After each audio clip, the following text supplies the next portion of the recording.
Para muchos, Alfa Romeo siempre ha sido algo más que un fabricante de coches. Sus coches son más que extraordinarios. Desafían toda convención. Evocan recuerdos de la edad dorada de las carreras. Son todo pasión y entusiasmo. Apelan más al corazón que a la cabeza. Simbolizan el espíritu de la carretera abierta y de la aventura de conducir, combinando belleza y rendimiento.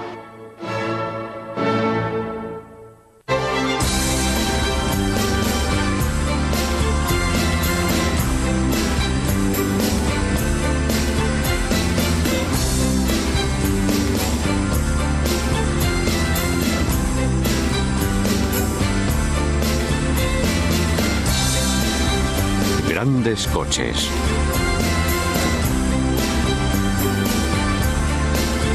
Alfa Romeo.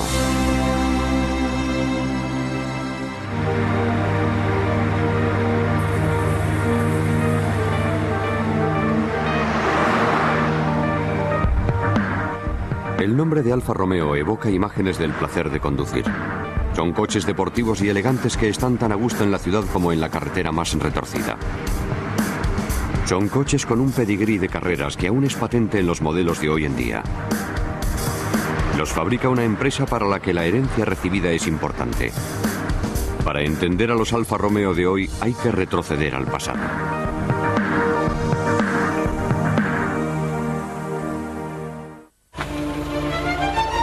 Estos iconos italianos se forjaron en el crisol de las carreras. Los Alfa Romeo han intervenido en competiciones desde que se fundó la empresa en 1910. La empresa Antonima Lombarda Fabbrica Automobili, o Alfa, llevaba los coches a las carreras directamente desde su fábrica de Milán. Las victorias en las competiciones ayudaban a vender más. Cuando empezó la Primera Guerra Mundial, Alfa se integró en el grupo de empresas controladas por el industrial Nicola Romeo. Había nacido Alfa Romeo. Después de la guerra, Alfa Romeo reunió a un equipo de ingenieros, diseñadores y pilotos de talento para conducir a la empresa hacia nuevas alturas.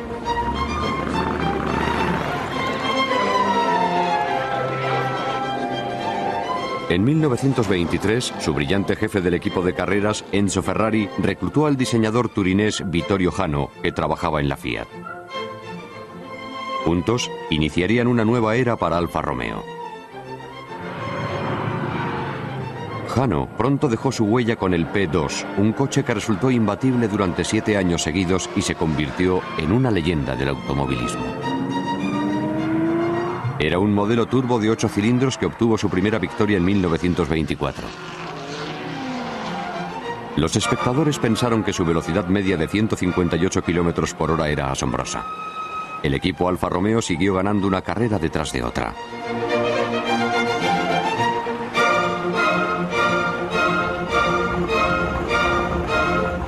Ganó la carrera de carretera de Targa Florio y el Grand Prix Internacional de 1924 y 1925. Logró para la empresa el título de campeón del mundo. El equipo no paraba de ganar y sus miembros se convirtieron en héroes. Antonio Ascari, Achille Barsi, Giuseppe Campari y Taccio Nuvolari eran como las estrellas de rock de hoy en día. Había un piloto que brillaba por encima de los demás, Nuvolari. Ferdinand Porsche dijo de él que era el mejor piloto del presente, el pasado y el futuro. Los nuevos coches de Jano mantuvieron al equipo en el círculo de ganadores. En 1927 se lanzó el atractivo 6C 1500, un deportivo producido en serie que pronto se pondría a prueba en las pistas de carreras. Este modelo dominó su categoría en todas las competiciones hasta 1931.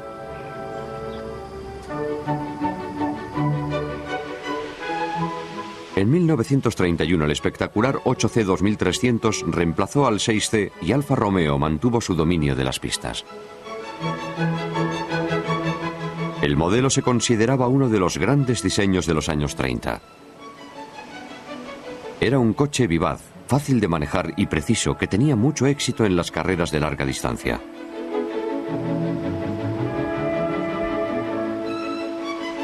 Llevaba un motor turbo de 8 cilindros que en realidad consistía en 2 bloques de 4 cilindros unidos. El motor se emparejaba con distintos tipos de chasis según el tipo de carrera al que se destinase. Se confiaba en que las victorias en las carreras estimulasen las ventas de los demás coches que la empresa fabricaba en serie.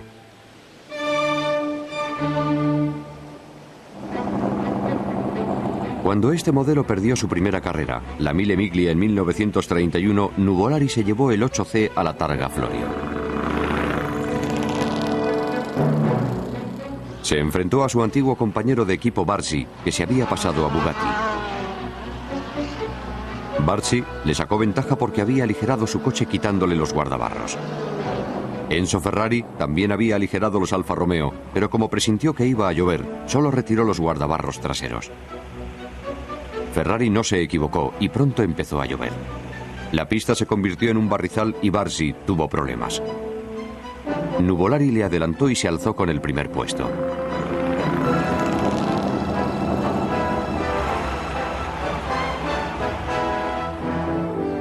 A esta victoria le siguieron muchas más y los Alfa se convirtieron en los amos de las carreras de su época. No todo el mundo los utilizaba para competir. Un comerciante de hielo italiano, Giulio Rimaldi, compró este Alfa y lo conservó durante 50 años. Era un personaje muy famoso porque se paseaba por la ciudad repartiendo hielo en su Alfa equipado con neveras en los laterales. Cuando se murió, su coche se vendió por 2,15 millones de euros. Años después, se revendió por menos dinero cuando se hundió el mercado de coches de coleccionista a finales de los años 80. El actual propietario lo adquirió por solo 1,33 millones de euros. Pero su precio volverá a incrementarse porque la gente cada vez es más astuta a la hora de invertir en automóviles singulares. Mientras tanto, su dueño disfrutará del privilegio de conducir una leyenda.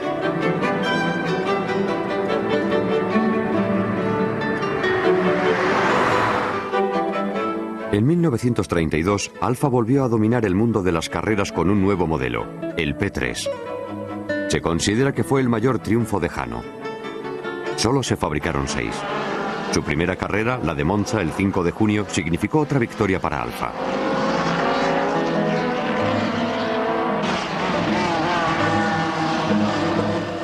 Además ganaron el Grand Prix de Italia, el de Francia, la Copa Ciano y la Copa Acerbo.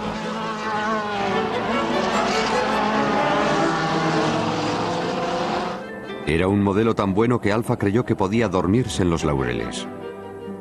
La empresa se retiró de la competición. En 1933 el equipo continuó compitiendo bajo el pendón del caballo rampante de su jefe, Enzo Ferrari. Nuvolari ganó 7 carreras, pero después se produjo una tragedia en la que murieron 2 compañeros de equipo. Los esbeltos P3 estaban llenos de innovaciones ideadas por Jano. Y Ferrari estaba decidido a seguir compitiendo con ellos. Ferrari pronto se convirtió en un nombre a tener en cuenta. Los P3 ganaron también en Mille Miglia y Le Mans, pero empezaron a verse ensombrecidos por los bien financiados equipos de Grand Prix alemanes, Mercedes y Auto Union. Los coches alemanes eran unos adversarios formidables que combinaban unos motores de alto rendimiento con un diseño aerodinámico y el talento de los ingenieros de 2 grandes fabricantes decididos a dominar los Grand Prix. Mercedes y Auto Union parecían imbatibles. La asistencia de público a este tipo de eventos se multiplicó, atraída por la rivalidad de estos 2 grandes equipos. A las carreras solían acudir más de 300.000 espectadores. Hoy se considera muy elevada una afluencia de entre 60 y 80.000 personas. La carrera más importante de todas era el Grand Prix de Alemania. En el Grand Prix alemán de 1935 se suponía que Mercedes o Auto Union se alzarían con la victoria en casa. Pero Nuvolari decidió poner a prueba su destreza como piloto frente a los 2 grandes fabricantes alemanes. Decidió convertirse en la incansable tortuga que nunca se detiene ante la implacable liebre alemana. La enorme muchedumbre no creía que Nuvolari y sus compañeros de equipo, a bordo de 3 Alfas anticuados, tuviesen muchas probabilidades de derrotar a los poderosos alemanes.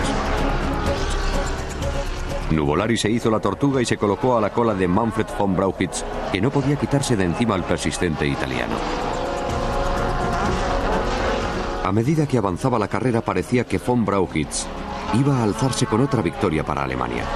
Entonces, en los últimos kilómetros de la última vuelta, la liebre alemana tropezó cuando le estalló un neumático trasero.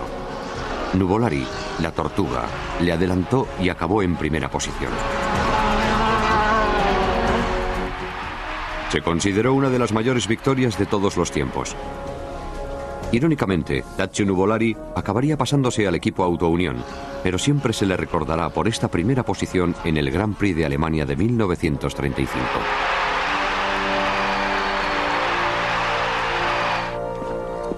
Aunque los alemanes dominaban los Grand Prix, los días de gloria de Alfa Romeo todavía no habían acabado. Todavía podían competir en la categoría de coches deportivos gracias a un nuevo modelo, el 8C 2900, fabricado en 1935.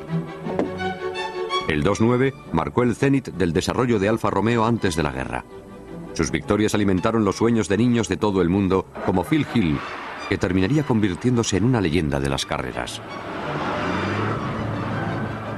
Tras haber leído sus hazañas en los libros y las revistas, Phil quería comprarse un Alfa Romeo 8C 2900. Cuando estos coches dominaban la escena de las carreras profesionales de coches deportivos en Europa durante los años 30, los aficionados podían adquirirlos directamente en la fábrica y enfrentarse a los profesionales.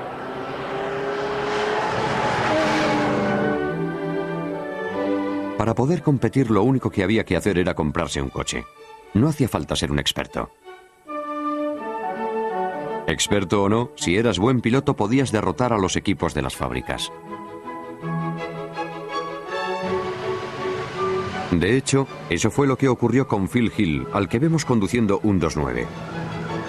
Años después, Piero Duccio también quiso comprarse un 2.9 como Phil Hill. Lo logró el 18 de junio de 1937 y enseguida lo equipó para poder competir. Duccio se haría famoso por su amor a las pistas resbaladizas.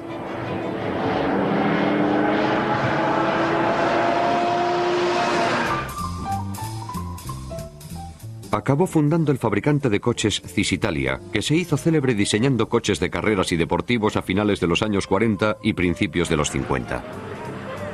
Pero empezó pilotando este Alfa Romeo 2.9. En su carrera inaugural, Duccio quedó el segundo, entre otros dos Alfas. Entonces se apuntó a la carrera de carretera italiana de las 1000 millas, la Mille Miglia. El coche que vemos aquí llegó el tercero, detrás de dos coches del equipo Alfa. Más tarde batiría esos dos coches en una carrera de escalada de montaña. Después Duccio retiró su coche de la competición e hizo que Pininfarina le fabricase otra carrocería. El capó largo, el maletero corto y los esbeltos parachoques le confirieron un aspecto armonioso y equilibrado que encandiló hasta a los expertos de automóviles más reticentes. Alfa Romeo solo había fabricado 37 2.9s y este coche único y excepcional con su gran pedigrí de carreras se vendió en subasta en Christie's por 3,7 millones de euros. Para muchos, el Alfa Romeo 2.9 sigue siendo el coche soñado. Cuando estalló la guerra, se acabó el tiempo de soñar con los pequeños placeres de la vida, como las carreras. Italia y el resto del mundo se vieron sumergidos en la Segunda Guerra Mundial. Durante la guerra, Alfa, como la mayoría de fabricantes de automóviles, se dedicó a producir material militar. La guerra asoló el país y destruyó la industria. Las fábricas estaban arrasadas. La economía tardaría años en recuperarse.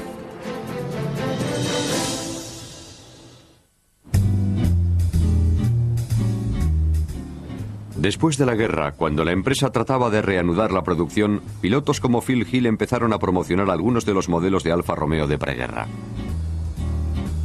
Al final, Hill había podido comprar el 2.9 con el que tanto había soñado.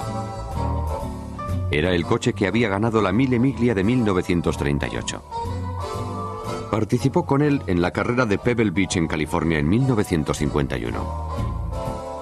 El año anterior había competido y ganado con un Jaguar nuevo, pero le pareció que el Alfa Romeo, que tenía 13 años, era más sofisticado, más potente y más adecuado para las carreras.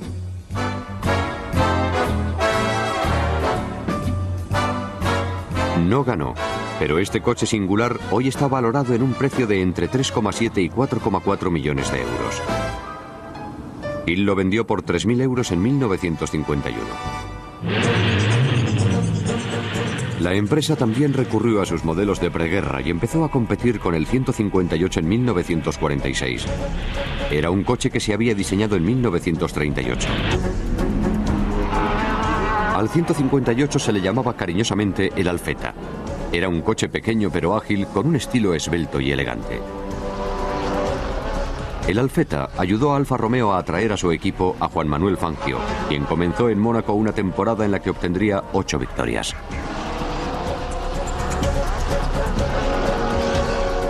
Un choque en cadena de 9 coches en la primera vuelta cortó la pista por la mitad, pero Fangio fue capaz de sortearlo y ganar la carrera.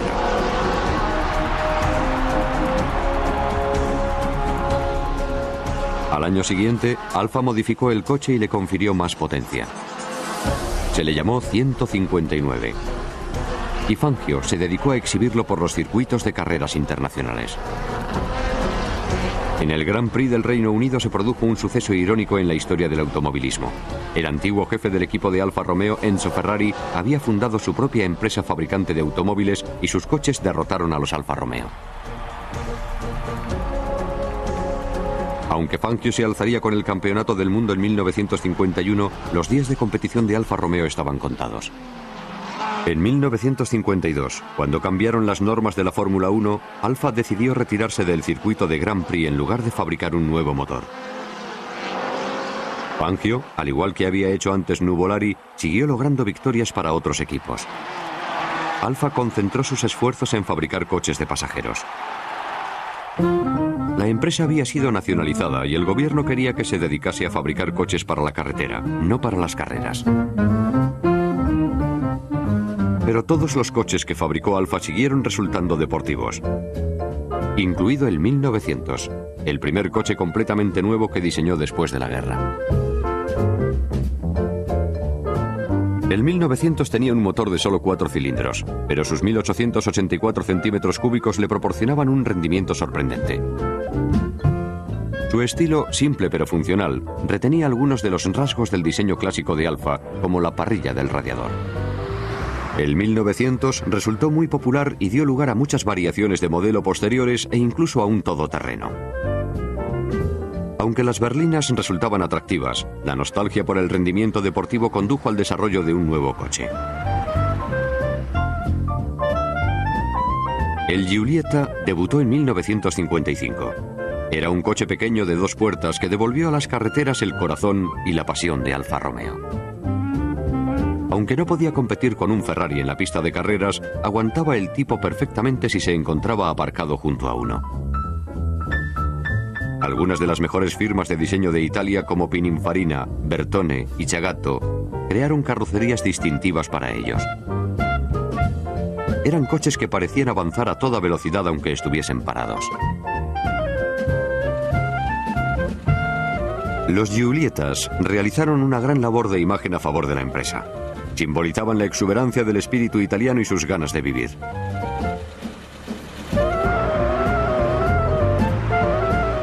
Ya fuese en la ciudad o en el campo, impulsaban a su conductor a apretar el acelerador.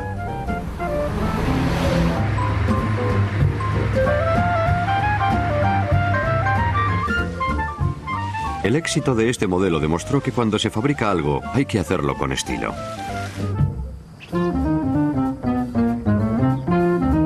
Estos coches elegantes y divertidos siguen siendo populares entre los coleccionistas. Son una buena elección para la gente que quiere experimentar la emoción de conducir un descapotable legendario sin tener que refinanciar la hipoteca. El Giulietta fue sustituido por el Giulia en 1963. Este modelo de alto rendimiento sirvió de base para el desarrollo de varias versiones para carreras.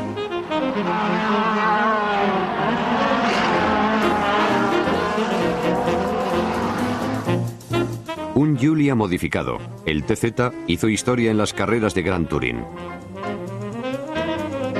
Su compacto motor de 113 caballos fue puesto a prueba en la Copa FSIA de Monza en 1963, en la carrera de 12 horas de Sebring, en la 48ª edición de la Targa Florio, en las 24 horas de Le Mans, en el Tour de Francia, en la Copa de los Alpes y en el Tour de Córcega. Proporcionó muchas alegrías a los admiradores de Alfa. Su capacidad para competir demostró que el TZ resultaba apropiado tanto para circuitos de carretera como para pistas de carreras. Recuperó los momentos de gloria vividos en las pistas en el pasado.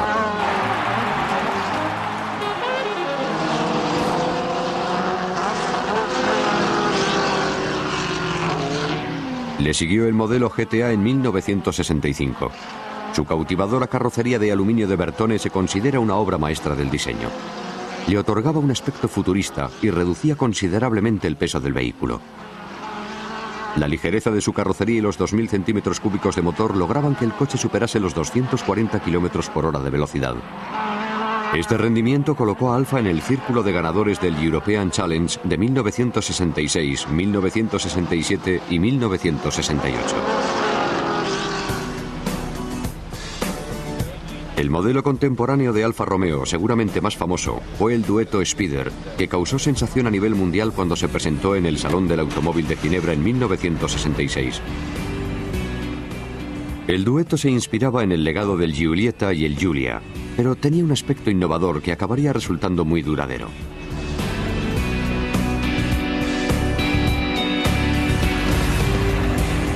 Se mantuvo en producción durante 26 años y su forma y rasgos característicos acabaron convirtiéndose en clásicos.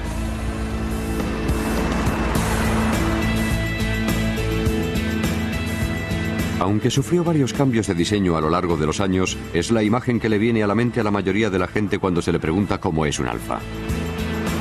Sobre todo si se acuerdan de la primera escena de El Graduado, en la que Dustin Hoffman aparece conduciendo un Alfa Spider.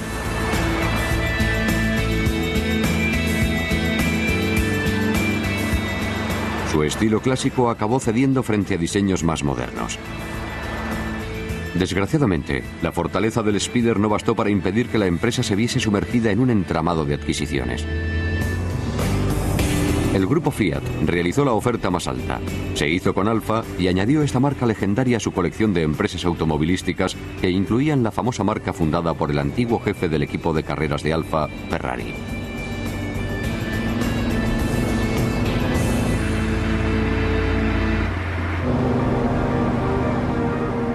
Aunque algunos se lamentaron de la venta de Alfa y pensaron que Goliat se había impuesto frente a David, otros se alegraron de que la empresa se mantuviese con vida.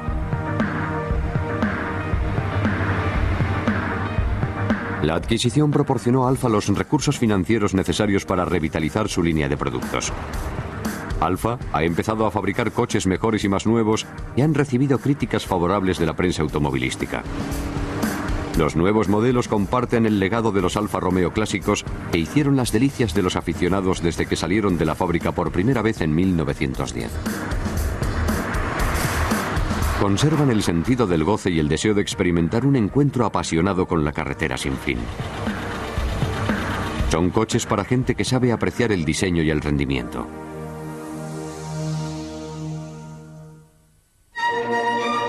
Pero son los Alfa Romeo clásicos los que siguen encandilando a los amantes de los coches de todo el mundo, que todavía sueñan con las hazañas heroicas de los pilotos que condujeron esos coches hacia la gloria. Cierran los ojos y ven los hermosos coches de la posguerra fabricados para los amantes de la vida y de la carretera.